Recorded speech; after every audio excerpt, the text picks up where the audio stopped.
Okay, so, all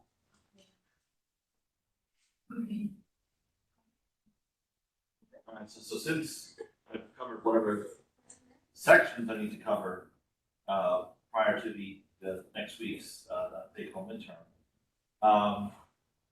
So I want to point out that, in Canvas, there you go. We're good. I thought about it. I have to buy my energy drinks. Smart. Yeah, I just finished off my coffee. Okay. So, so here to main page in Canvas, we have both, practice, midterm, and solution. I also want to point out that, as I discovered during last class, the practice, midterm, and solution had accidentally included content from section 7.4, which doesn't get covered until later. So I had to change I had to change practice, midterm, and solution. So that has been done. So what you that was done last night. So whatever you see here now is up to date as far as what you can expect. I just have to remove any references to like the error in interpolate polynomial because we're covering that later.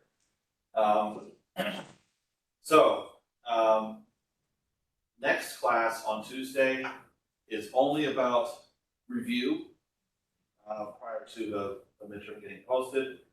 So I urge you to take a look at this between now and then if you haven't already, so that any questions that you might have can be addressed during class on Tuesday. I have nothing else planned, unless there's also questions about homework, of course. All right. Now, because we haven't covered very many sections just yet, because we just have, I wasn't including that lab on the midterm.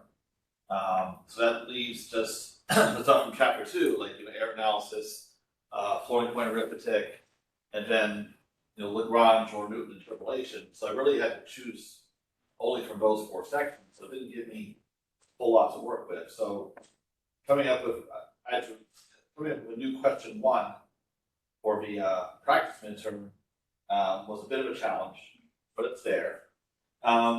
But to make that go more smoothly, I do want to say a little something about additional about computing rate of convergence, which is something that's good to know anyway, because what I'm going to show you here is something I actually use all the time when doing research in the field.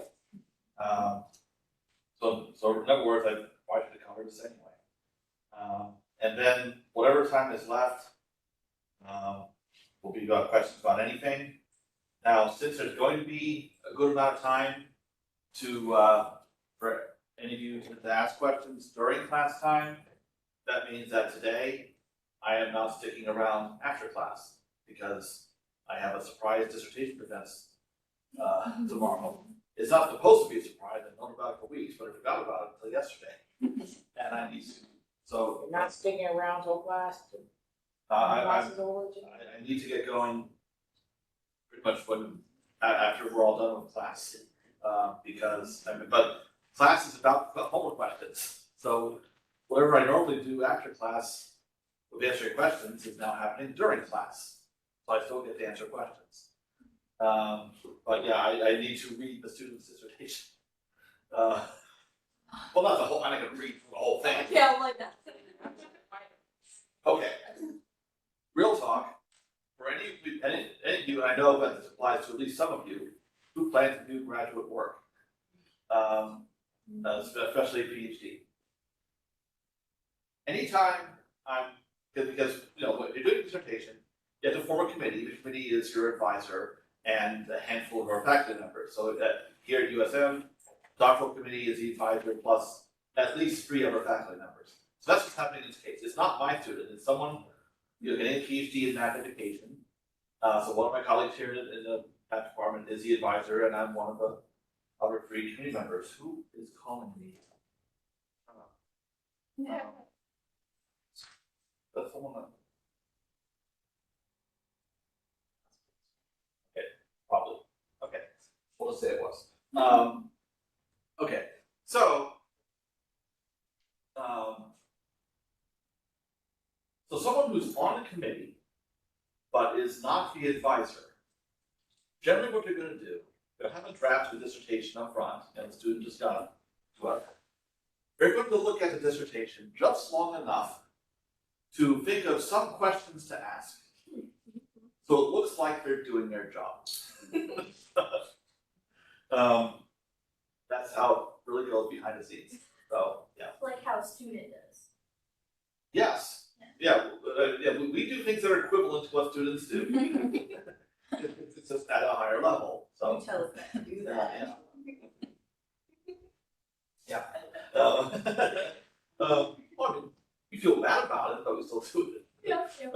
Whereas when I am the advisor, then I'm really scrutinizing, I think that as some of you know already. So, yeah, so that's how this works. But yeah, I gotta do something. Okay, now,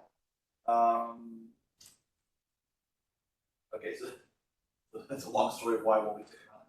So what if something was explained that answers your question, but you just did, like, since you went through it kind of quickly or Yeah. not as in depth, that it was explained, so Yeah. your question was explained. Oh, in other words, like if I have something and the student can say, oh, that's covered in dissertation. Well, Well, now you just said it, like, that kind of seems like you did read it. I do try to check. Okay. That it really is not addressed. Okay. Yeah. Just curious, I'm like, that's a catch. Yeah. Oh, yeah. I'm not that half-assed about it. And it happens. Okay, yeah. No, but I mean, I'm convinced that for my own defense at Stanford, that one of the committee members totally forgot that he was supposed to do this. And though he had received a draft 2 weeks before, never looked at it. And therefore had nothing to contribute to the proceedings. So, I was like, oh, no, I could have it at Stanford. I mean, it works for that person. Yeah, well, things are weird there. Like, I was on a committee different once, and one of the professors on the committee for the closed door grilling of the student worked into a complete jerk. Like this having a real tone to his question, like being really aggressive and so forth. Like, what's with you? Why are you being like that? And then afterwards we discussed and even he was saying, oh, this is a great student and so forth, you know, like, yeah, like it's pretending, like trying to prepare a student for what's like in the real world, with more questions at work. Yeah. Well, this is why I was talking about, I mean, I worked so hard to be a professor, but I generally can't stand around to be around most of them. We're a strange breed. Okay. Now, okay. Suppose we're given a function, fh, that has a limit as h goes to 0.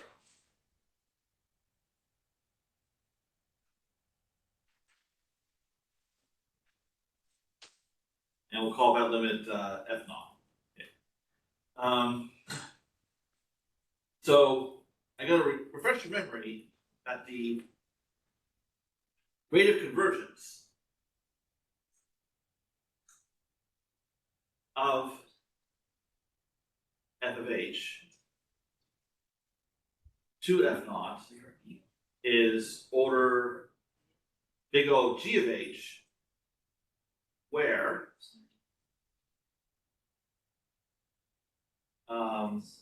we can say that f of h minus f naught is bounded by some constant times g of h, at least for h less or equal to some h naught.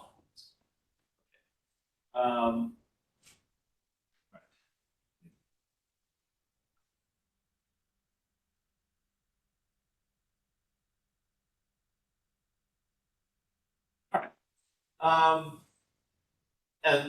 we've talked about this, like, how we can determine what G of H is, for example, by using a Taylor expansion of F of H. So that's something that came up in homework 2. So what we can do is we can use values of F of H at the select points to estimate rate of convergence. And this is something that I do, for example, in my research, which involves numerical methods for like ODEs or PDEs, that we're solving a problem on a grid defined in either space and time, or maybe just space, or maybe just time. And as the spacing in space or time goes to 0, the computed solution should converge to the exact solution. So we try to find the rate of convergence. H refers to a grid spacing. The rate of convergence should be big O H to the P for some power P. And what is that power? Now, we always work out a proof to figure out what the power is. But then if I were to implement my method in MATLAB and try it out on an actual problem, I would estimate the error and then try to confirm that it really does have that rate of convergence. So in other words, I need experiments to corroborate my theory. That's what I'm going to demonstrate for you here, how that is done. Okay.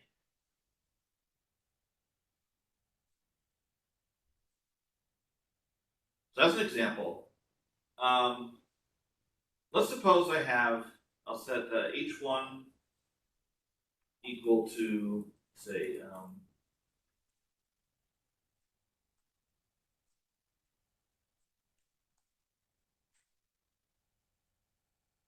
say 0.1, then H2 equal to 0.05. So H refers to some sort of grid spacing that's meant to be small. So I try this value first, and then I cut it in half. Then suppose F of H is the error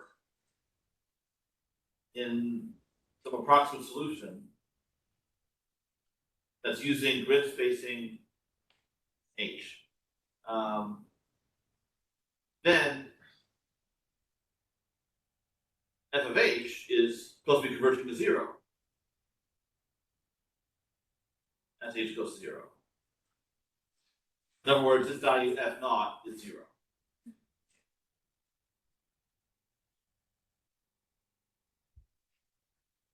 All right. So suppose I get error estimates for these values of H.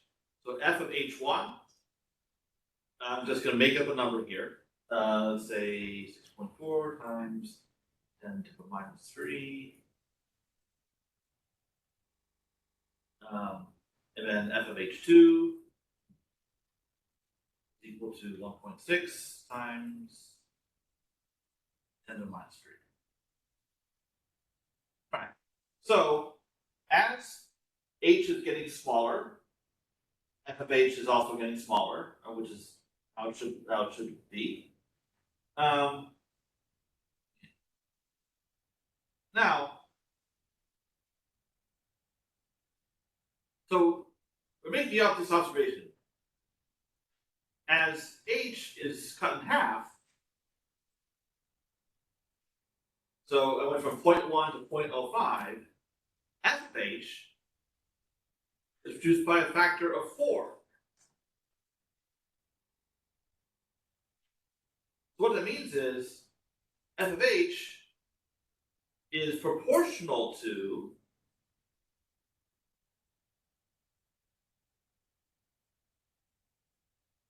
H to some power P. Can anyone tell me what the power P should be?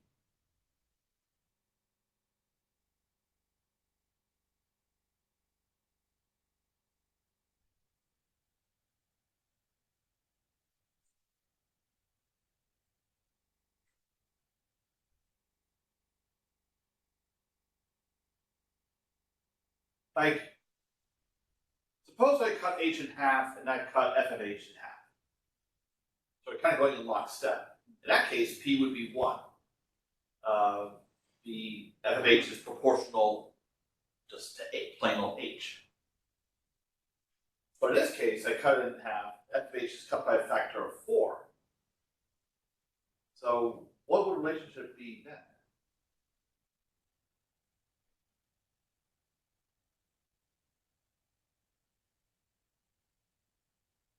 Well, let's take a stab at it.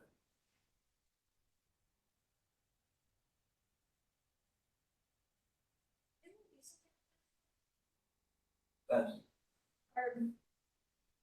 Where we observed what the results were and then noticing what it would be. You did on that one. But, well, actually, yes, that did come up when I demonstrated, yeah, the demonstration of convergence involving a derivative formula. Okay, so, I should know that I've already talked about this, although I'm still going further today. Okay. Well, in that case, then that doesn't ring a bell with anyone here?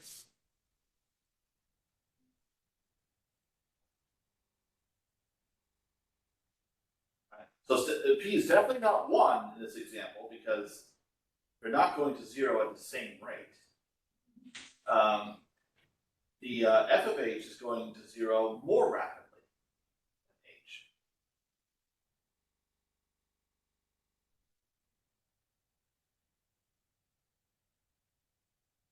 Say 2. It is 2. Because h is reduced by a factor of 2, f of h is reduced by a factor of 2 squared.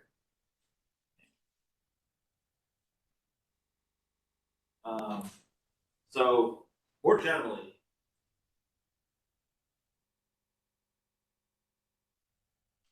if h2 is equal to h1 divided by some factor q, and f of h2 is equal to f of h1 over q to the p, then f of h is proportional to h to the p. That's the pattern.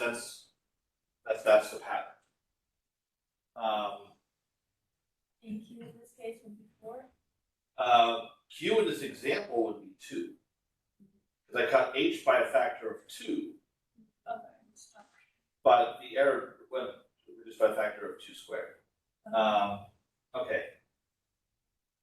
The question's about how that played out.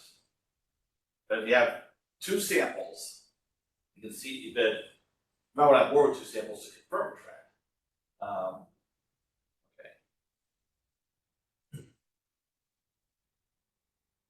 Now, here's another way to look at it.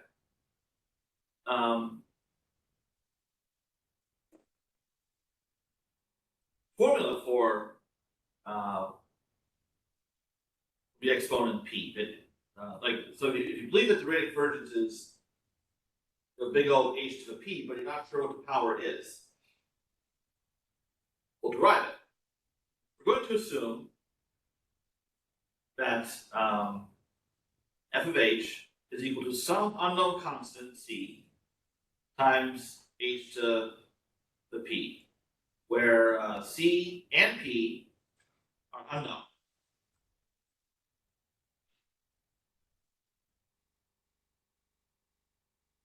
Then we have the following. I have f of h1 is equal to c h1 to the p, and then similarly f of h2 is equal to c h2 to the p.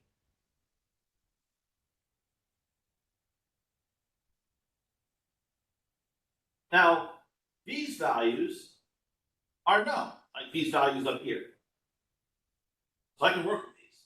So what I do is I divide these 2 equations.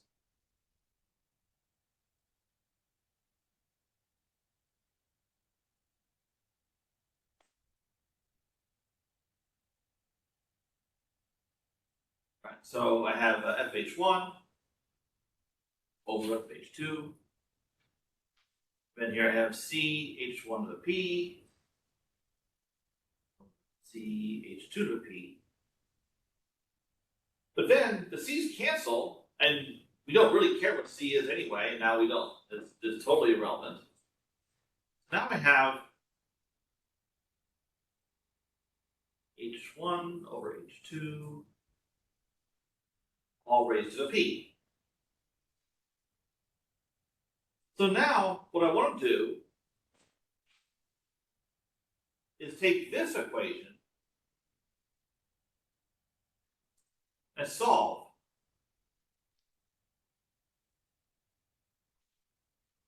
For P. And can anyone tell me, how would I do that? And so this is something that's known. And then H1 and H2 are known, I just don't know what P is. So how would I take this equation, ignore what's in the middle, how would I take this equation and isolate P? It's logarithm. Yeah, take the log of both sides. So what I get is P is equal to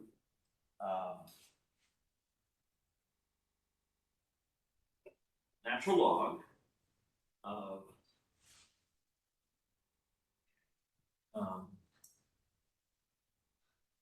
H1, 2 over natural log of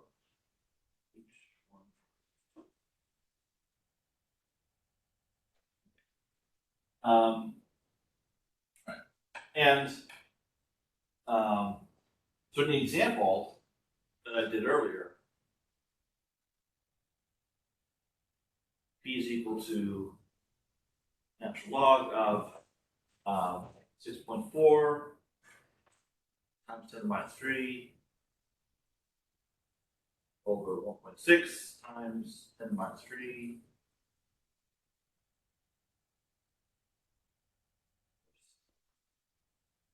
over natural log of 0.1 over 0.05.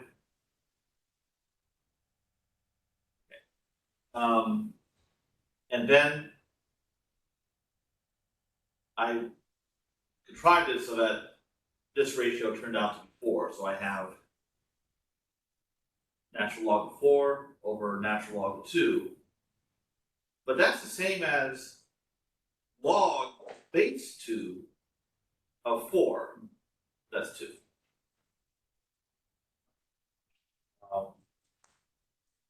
Now we see, okay, so you can use this formula to infer from your experimental data that the f of h is proportional to h squared.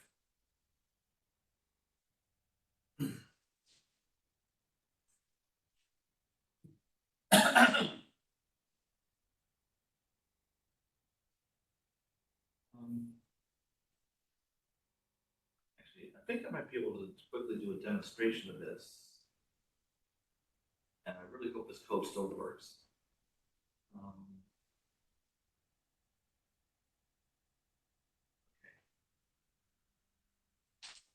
A little while since I've touched this code. Okay, not terribly long. September 15th.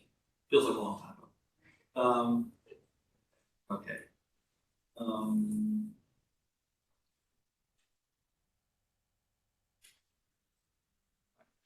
This code better work anyway.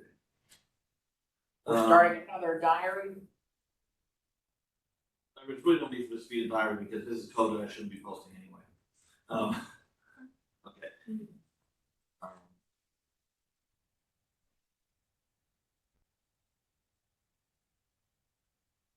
Oh, it would take a little longer than I thought. I'll explain what this does after it runs and I confirm it works. And I'm really anxious about it working, but it was working really well the last time I touched this stuff. Come on, hurry up. Probably should have chosen different parameters.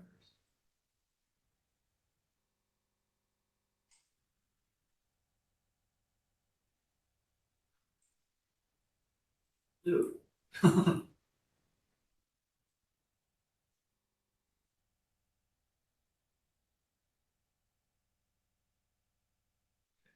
almost done. Start up, done. Start up, done. Start up, done.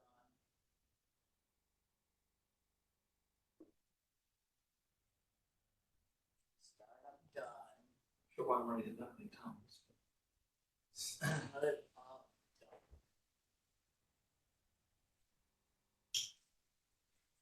I'll say hurry up. Oh, okay. Alright, what is this? So, this is from my recently graduated PhD student, Bailey Resser. Her dissertation included what are called, spectral multi-step methods for solving time-dependent PDE. So what this did was, it was actually running one of her methods on a certain two-dimensional PDE with 256 grid points in each dimension. So that's a lot. And uses a starting time step of 10 to the minus 2, and then it would keep cutting it in half several times. That's why it kept saying start done, start done. So it ran a total of 6 times with 6 different time steps, each time cutting in half. So I used to have the code print out the rate of convergence, but it's not doing it anymore. But what I can do here, okay, I'm going to save this. These are errors. So, okay, so my h values would be 10 to the minus 2 times 2 raised to the first to the 0 power, and then all the way down to minus 5. Okay. Okay, so these are the h values that it used, and it keeps getting cut in half. And these are, you can think of these as the f of h values. So, rate of convergence, I'm just going to compare successive approximations and see what we get. Now, this is supposed to be a method that is third order accurate. In other words, the error is supposed to be proportional to h cubed. Let's see what actually happens. So if I do log to base 2 of if of the I need to save this in a variable, my f of h values. Okay, so I'm going to do log to base 2 of diff of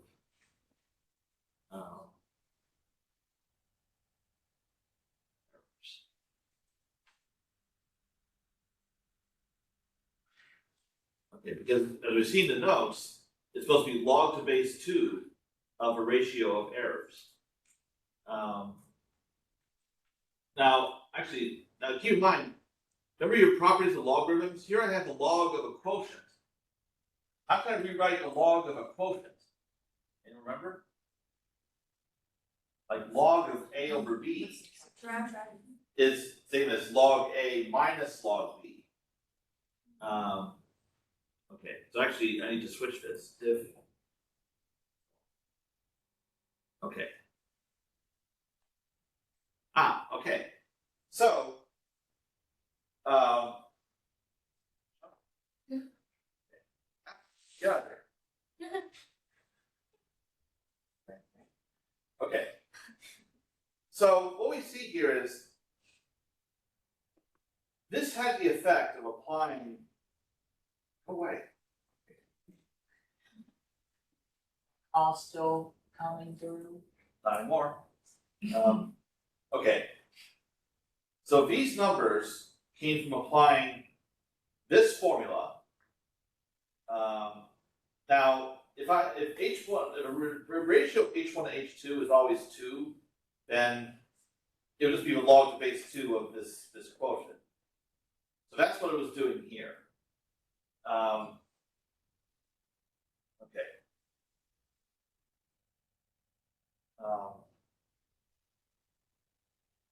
So these are the values of p that it's spitting out.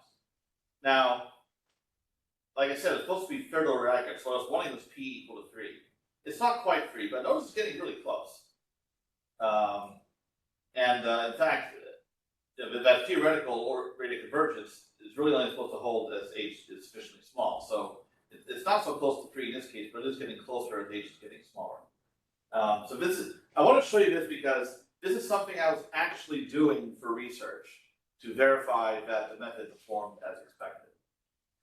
So it's like real world usage, real world within the academic bubble sense. Okay. But beyond the classroom, okay, usage of what I'm showing you here. All right.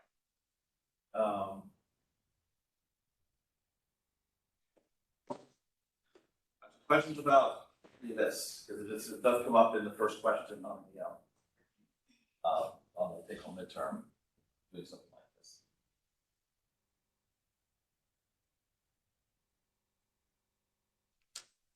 Okay. And you said we get Tuesday to ask more questions?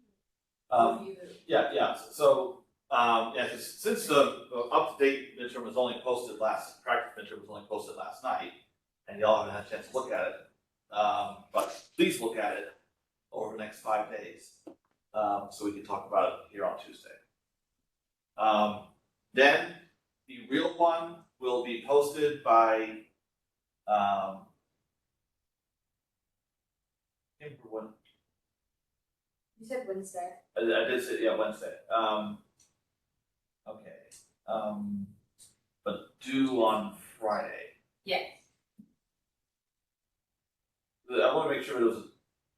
Oh, okay, right, because Wednesday at 5:30 p.m. Due just before midnight on Friday. Yeah, 54 hours and 29 minutes. Thank you very much.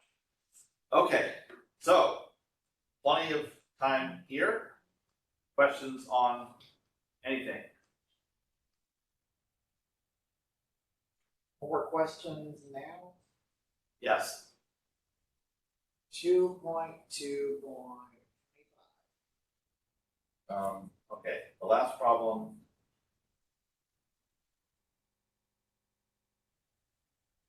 In homework 3. Okay.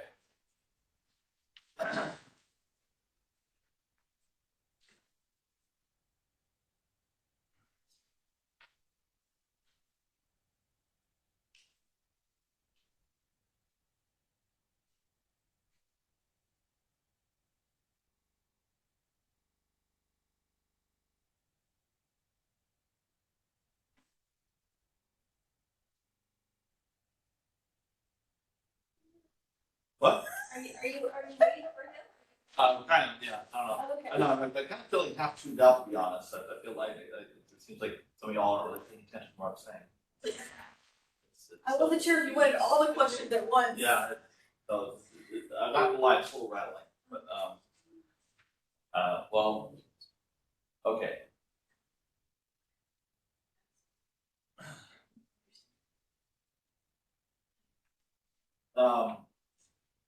Okay, Catastrophic cancel. yeah, so, as I mentioned, catastrophic cancellation is when numbers that are close to one another are being subtracted. Okay, so what I'm asking is there a situation, because x could be whatever, x is allowed to be anything. So are there values of x that could lead to nearby numbers being subtracted? For example, is it possible that these two fractions might be close to one another for certain x? Or could this be, for which x is this subtraction problematic? Or keep in mind, x is allowed to be positive or negative. So what about this one? So what x values, the kind of answer I'm looking for is if x is approximately equal to some value. I guess in real analysis terms, if x is in the neighborhood of something. Sorry. So that's what I mean. Is for which x is it possible for nearby numbers to be subtracted? And then once that's been taken care of, as far as modifying this expression, what are things that you can do to something like this to get an equivalent expression? When you have subtracting fractions, for instance, there's some manipulations that no doubt you would have seen in one class or another to get an equivalent expression that may well get rid of the problematic subtraction. So that's what I'm looking for in that one.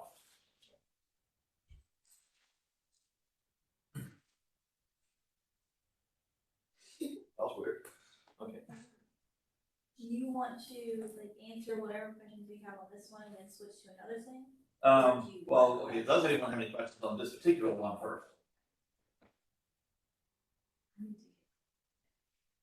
Okay. All right, so, but see what you can do in that direction on that one. Anyone have another one?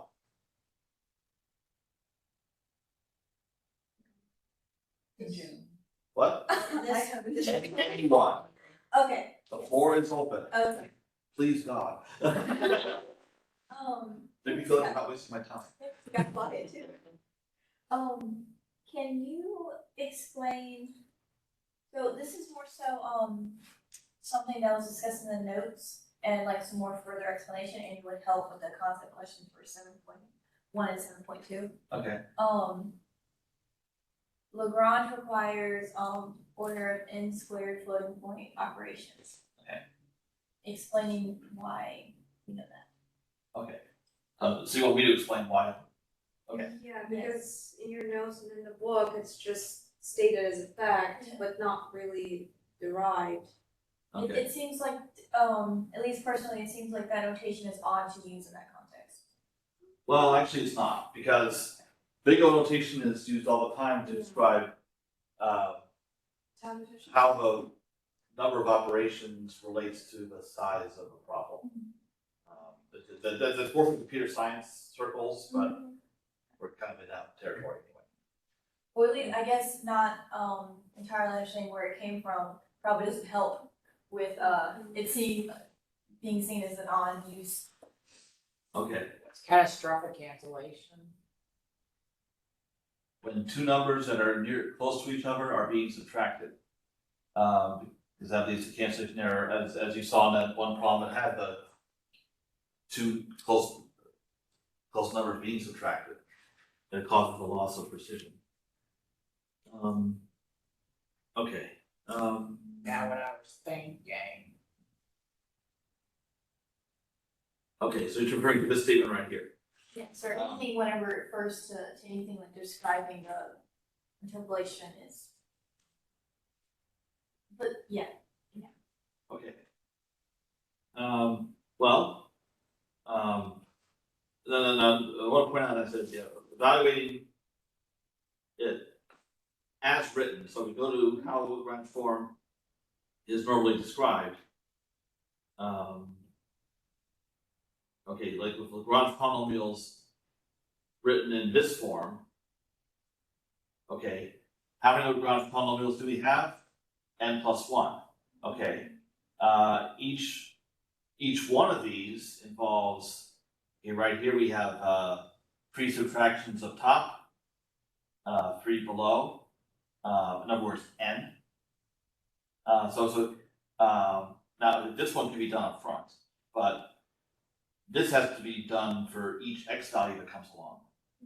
So in general, for a degree n interpolating polynomial, each Lagrange polynomial requires 2n minus 1 operation, really 2n operations to evaluate per Lagrange polynomial, because I have n multiplications.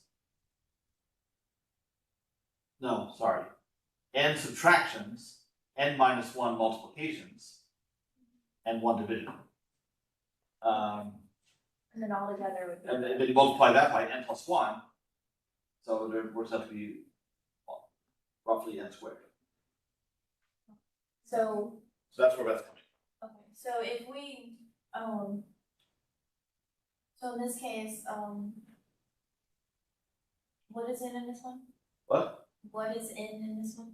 The degree. Oh, the number for this, is it Oh, this is third degree. 3? Okay, so if it's, so can I, cause what I wanna do is read it as, like Lagrange requires this number of floating point operations, and that's how many operations that we do, Yeah, and like a value number, like a specific expression, like not even. a formula, or No, just like a number, like it requires 4 floating point operations, like a value of how many steps are, like, okay. how many operations. I mean, okay, we could figure it out from this example at least. Well, but for a specific degree that can be done. Okay, that's what you're wanting. Yeah, so in this case, it would be, so because of, order of n squared, then that would mean if n is 3, then that means it'd be 9 floating point operations. It's proportional. Remember, because big O is like f of n is less than or equal to constant times g of n. Okay.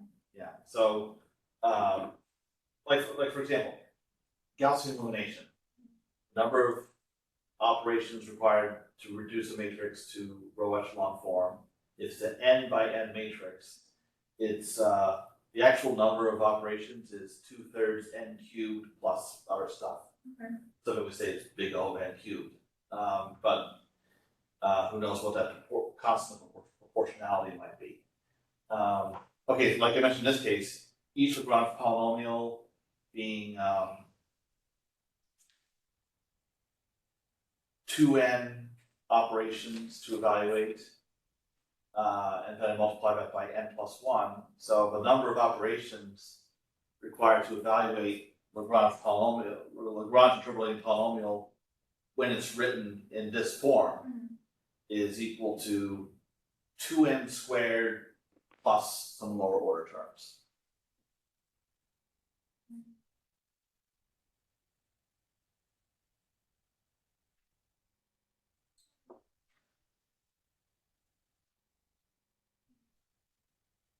Now, by contrast, remember last class when I was doing the Newton stuff and I mentioned like, okay, we can take a polynomial written in one of the other forms, like power form or Newton form, and do some factoring.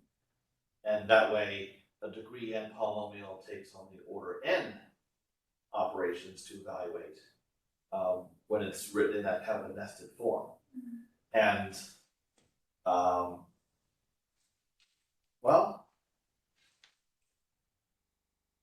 I wonder, okay. Actually, it probably isn't possible to do in the Lagrange case. Actually, yeah, it's not. But that kind of a nested factorization, yeah, cannot be done for Lagrange. I guess if you take the Lagrange polynomial and convert it to one of your forms first, then you're good. But yeah, the Lagrange form is not so conducive to efficient evaluation for that reason.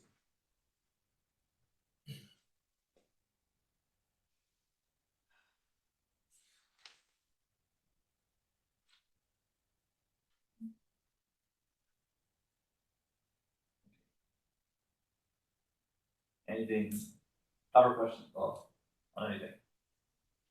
I do have a question, but it's not related to non-concept yet. Is it related to the class? Okay, well, okay, so I guess I shouldn't have said anything. You know what, technically I do too, for what I said. Yeah. And we should choose. Okay. Okay. I love having we should choose. Okay. Interesting. All right. Oh.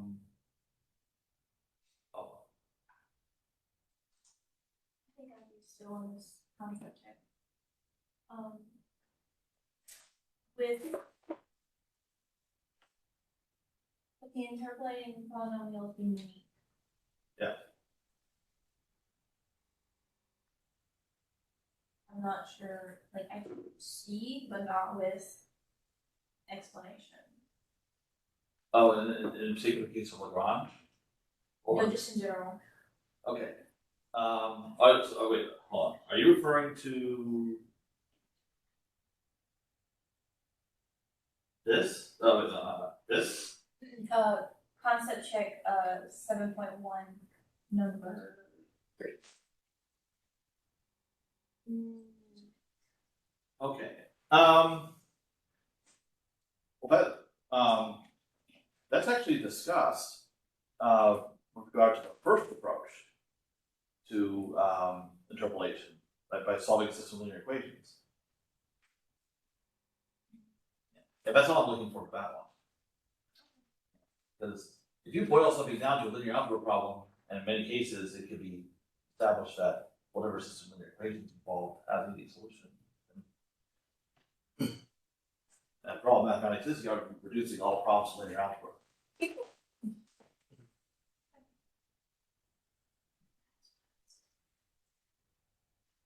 Is it okay if, for that one, there is an exploration that you, like, that's part of the homework, and that involves the proof of the uniqueness. Yeah. So I basically use that to answer that. Right. Is that fine? Yeah. Okay. I mean, uniqueness proofs are, the funny thing about uniqueness proofs is that the proofs themselves are really not unique at all. Because they all have the same approach. You assume var 2, you examine var difference, and you show that the difference has to be 0. I guarantee I'll have more questions. Okay, well, that's good. Give you something to do when I'm here. Going back to the other one that I asked, with, video notation. Yeah. Just to clarify that, that's a little bit. So, whenever I said I wanted to think of it as like,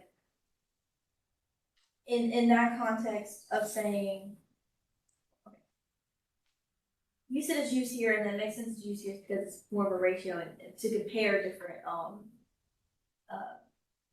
methods. Yeah. So, we don't really care how many, but on how many it takes for this one and compared to this one's more. Yeah. And it's a certain degree more. We mostly care about if there's an order of magnitude difference. Like if there's a process that often takes order n cubed operations, we can find a way to cut it to n squared. That's what happened here. Once in a while, the constant of proportionality is relevant. For example, like I said, with Gauss elimination, it takes 2/3 n cubed operations. But with the if a matrix is symmetric, it's known that that can be cut down to 1/3 n cubed by using a different approach. So you want to use that. But yeah, most people care about the order of magnitude. And because that would imply that there's value-wise that there's more in this one than Yes. Yep. Yeah, and the thing is, and again, they can lead to a big difference as n gets large. And I guess it's maybe why it's messing with me, more so, one turn case, but generally in, order of accuracy, we like it the opposite. Where, we want the order of accuracy to be larger. Oh, you want the higher power. Yes, in this case Right, it's not, because- so that's probably, Yeah. that not helping. Yeah, because you're thinking of h going to 0, whereas for algorithm analysis, it's Yeah. n going to infinity. Yeah, okay. That's probably why it wasn't helping with the, Yeah. okay. Okay.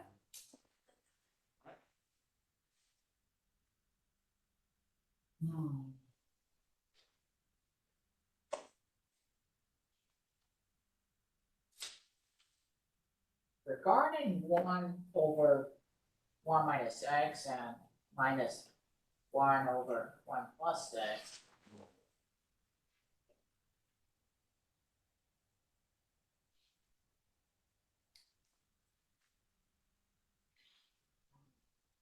Well,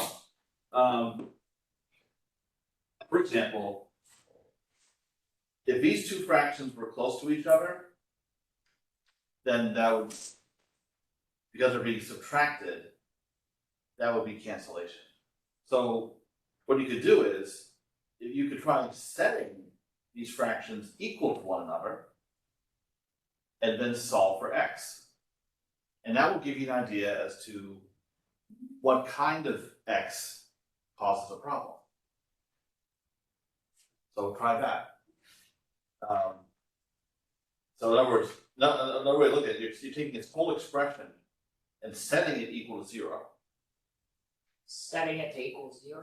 Yeah, and then solve for x. So that will tell you what kind of values of x can lead to cancellation. So go ahead and try doing that.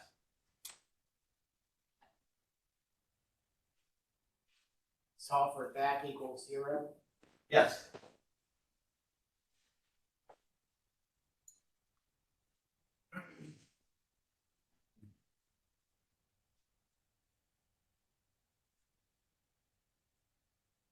Is there anything more about, well, again, not anything class related?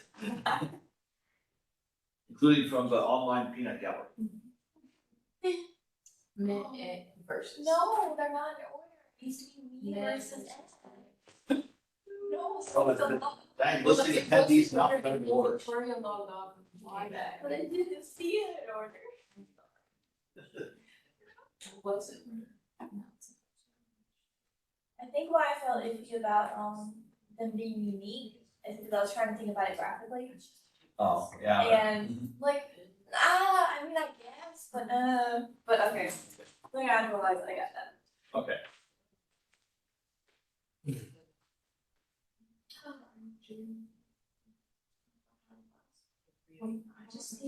I need this before like clone itself, attach it to itself. You want to? I need this machine to clone itself and attach to itself, so I can have one more time. So before the weekend. Cause I don't get Fridays, I have classes all day. Friday? Yeah. No, if you're in the arts, it's pretty much guaranteed. We don't have class. You're I'm getting so. Yeah. We have learning assistant in office hours and all day. Every. Okay. Now. I start with a meeting and then. Solve It helps me prepare. Between numerical reading, Spanish, trying to get on language. And I had a cello exam. Yay, solve for x. Yeah, you got 0. Okay. So what that means is when x is near 0, cancellation occurs. So no, because then what you have to do is now rewrite this fraction. Yeah. It is well. So what is a way to, like, for instance, try combining these fractions? One fraction. Yeah. You did Like. You said you were like, Yeah. Combining them into one fraction. Sorry. Yeah. Yeah, wait, for Tuesday or do I? Oh, and if you can message me anytime. Okay. Yeah, and this is a wait for class, but. Okay.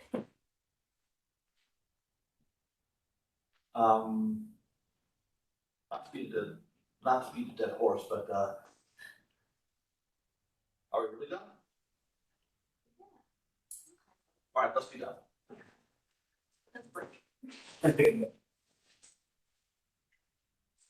Feel the same, I think I'll have